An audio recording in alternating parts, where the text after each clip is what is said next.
D'emblée, le comparatif que nous vous proposons est exceptionnel. Exceptionnel car si ces deux voiliers sont issus du même architecte, ils n'ont pas été conçus pour le même programme. Exceptionnel car ils sont uniques et le resteront à jamais. Aujourd'hui, ils se rencontrent régulièrement sur les plans d'eau pour des régates aussi amicales que disputées. Si vous avez la chance un jour de monter à bord de l'un de ces deux voiliers pour une régate ou une croisière, en revanche, vous n'en aurez quasiment aucune d'en être l'heureux propriétaire. C'est bien William Fyfe Jr. qui a dessiné ces deux voiliers. Moonbeam a été conçu pour un programme de course croisière. Moonbeam est un bateau qui a été construit en 1903 chez Fyfe à Fairlie en Écosse. Je crois qu'il a été construit en même temps que le grand Shamrock de Sir Thomas Lipton. Donc en 1903, c'est un bateau qui n'est pas vraiment une grosse unité. Le bateau fait 25 mètres au pont, 31 mètres avec le beaupré, 4,75 de large et 70 tonnes. Donc c'est un bateau assez lourd, mais qui a une carène merveilleuse puisque c'est un bateau qui marche très très bien à la voile, et même dans le petit temps. Son premier propriétaire est Charles Plumtree Johnson, un éminent avocat londonien. Moonbeam navigue et régate jusqu'à la fin de la Première Guerre mondiale, puis est vendu à un industriel parisien. Brest devient alors son port d'attache. Basé à Cannes en 1920, il continue de naviguer et de courir régulièrement jusque dans les années 30. Et ensuite, le bateau a appartenu à Félix Amiot, qui était un pionnier de l'aviation. Et le bateau est resté pendant des années stocké à Cherbourg. Et hors de l'eau, c'est peut-être ce qui l'a sauvé. Basé aujourd'hui à Saint-Tropez, il participe à l'ensemble des grands rassemblements du yachting classique et navigue également en charter, offrant à ses passagers un accueil d'exception. Le bateau est gréé en Côte-Roric, c'est pour moi le plus beau des gréements. C'est un bateau qui a été construit 3 ans avant la création de la classe J, mais c'est un bateau qui est assez proche de la classe J, un peu plus gros que Twiga. En effet, en 1906, Anglais, Français et Allemands donnent naissance à une jauge internationale dont le résultat devait être un rating exprimé en mètres. 10 catégories sont créées, de 15 mètres JI à 23 mètres JI. Twiga fait partie de la catégorie des 15 mètres de la jauge internationale. Son programme était exclusivement de la régate. Twiga touche l'eau pour la première fois en 1909. C'était quasiment le sister ship d'Hispania, 15 mètres JI de 23 mètres, appartenant au roi d'Espagne, Alphonse XIII. Après avoir été vendu en 1916 puis en 1918, c'est en 1923 que Twiga revient en Angleterre et prend le nom de Dorina. En 1934, Colin Newman achète le voilier qui change de nom pour s'appeler Kismet III.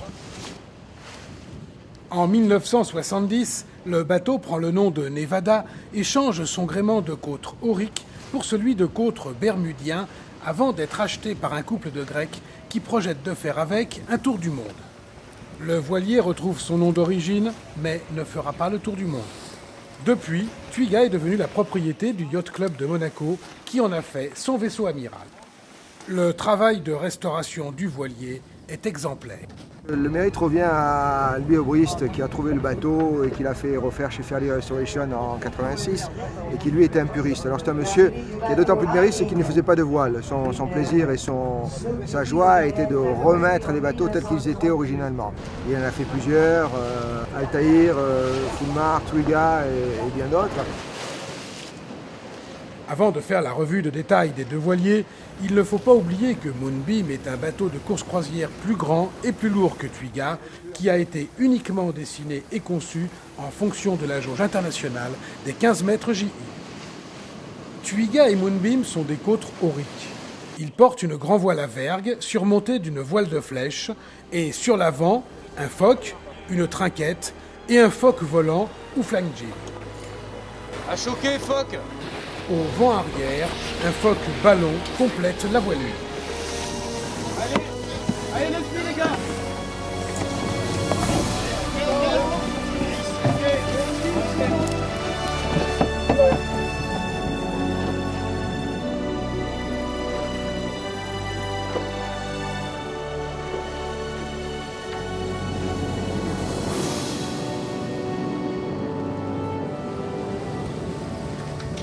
Les plans de pont reflètent la différence d'utilisation des deux voiliers. Les cockpits sont petits. Celui de Moonbeam est divisé en deux parties et est précédé par la barre à roues avec un siège jockey. La taille du cockpit tient compte du fait que propriétaire et invité n'étaient pas plus de 4 ou 5, l'équipage se trouvant lui sur le pont.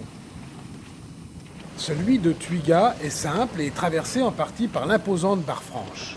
Il est exclusivement réservé aux barreurs et éventuellement à une autre personne.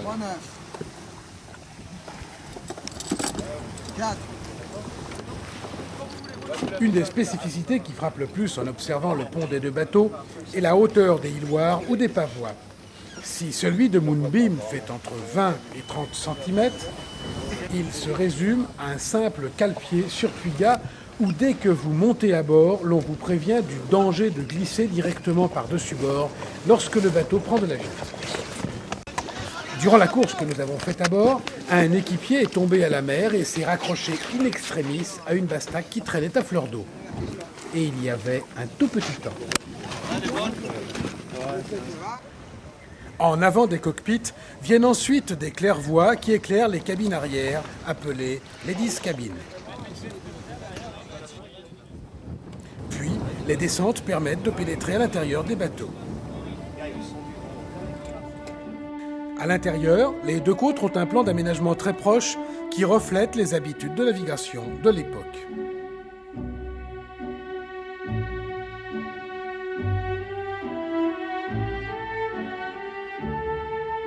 La différence réside essentiellement dans la décoration, l'intérieur de Twiga étant plus simple et plus léger que celui de Moonbeam, very British.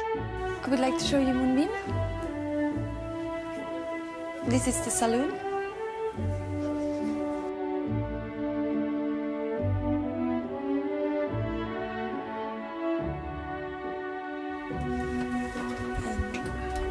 And the kitchen. And this is the crew cabin.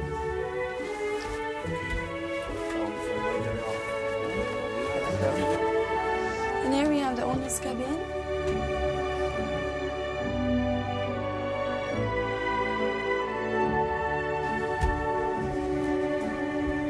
The short room.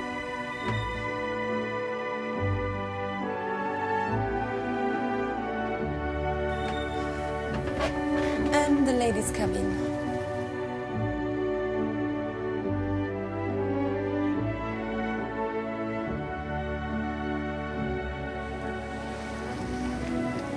Les pieds de mât couronnés par les ferrures de baume et leurs imposants vide-mulets sont encombrés par une multitude de drisses armées de palans qui reviennent sur des râteliers. Là, il est temps de vous présenter un des éléments qui impressionne le plus le néophyte qui monte à bord de ces voiliers. La taille des baumes qui, pour Twiga, dépasse largement le couronnement arrière du bateau.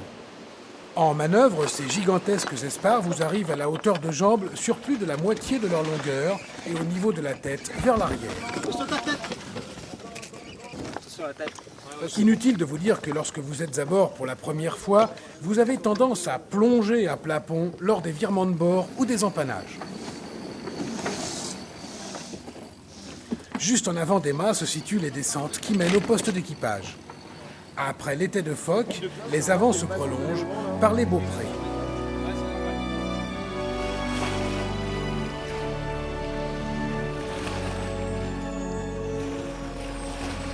Si celui de Moonbeam possède un filet qui peut recevoir hommes et voiles, en revanche, sur Twiga, rien ne vous sépare de l'eau lorsque vous devez vous rendre à l'ultime bout pour affaler le phoque volant.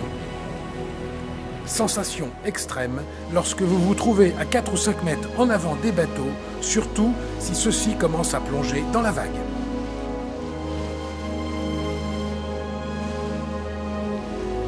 Si l'organisation des ponts est globalement similaire, la répartition des manœuvres et l'accastillage diffèrent. La raison essentielle est bien sûr la différence de programme des deux bateaux. Regarde dans le bas au banc. Moonbeam est équipé d'une série de winches, dont certains sont électriques. Et ne croyez pas que cette aide enlève quoi que ce soit à la dextérité nécessaire pour manœuvrer le grand côte. Michel, on y va, Michel.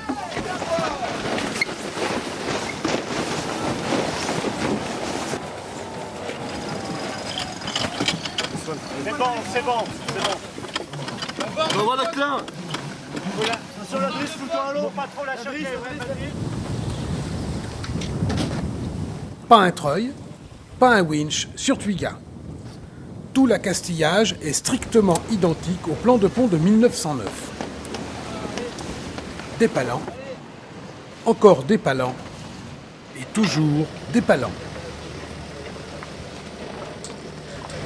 Pour hisser grand voile ou flèche, une parfaite coordination des gestes des équipes pesant sur les différentes drisses est nécessaire afin que les voiles s'établissent correctement. Border un phoque nécessite d'avoir bien répété le geste. Une impression très étonnante sur Twiga est le silence des manœuvres. Pas une mécanique en action, juste le bruit de l'eau, le claquement des voiles et de temps en temps la voix du skipper ou du maître d'équipage. On tue pas le bateau, on règle les voiles bien creuses et on se relance, je suis en train de l'offrir. Dès que le vent rentre un peu, les deux voiliers se mettent à vivre et si nous passons de la couleur au noir et blanc, nous nous retrouvons quasiment 100 ans en arrière dans le Solent sur une photo de Becken.